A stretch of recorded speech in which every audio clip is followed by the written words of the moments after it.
संसदेच्या अधिकाऱ्यांनी भारतीय राजमुद्रेचा अवमान केल्याचा धक्कादायक प्रकार समोर आलाय। संसदेच्या विज्ञान, तंत्रज्ञान, पर्यावरण आणि हवामान बदलाच्या स्थायी समितीच्या बैठकीमध्ये राजमुद्रेला मास्क घातल्याचं समोर आलंय। राज्य सरकारनं राजमुद्रेऐवजी सेंगॉल लावल्यानंतर आता विज्ञान तंत्रज्ञान मंत्रालयाचा नवा प्रताप समोर आलाय। तर यावरून काँग्रेस खासदार बळवंत वानखेडेंनी संसदेच्या अधिकाऱ्यांना धारेवर धरले। मास्क तिन्ही सिंहाला त्यांनी लावलेले होते आणि मग ते माझ्या लक्षात आलं की हे राजमुद्रा आहे आणि राजमुद्रेला यांनी मास्क कसे लावले।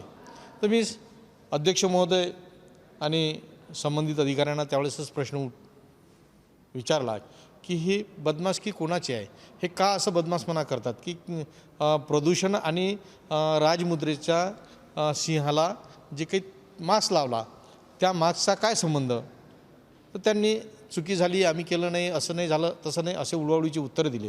आणि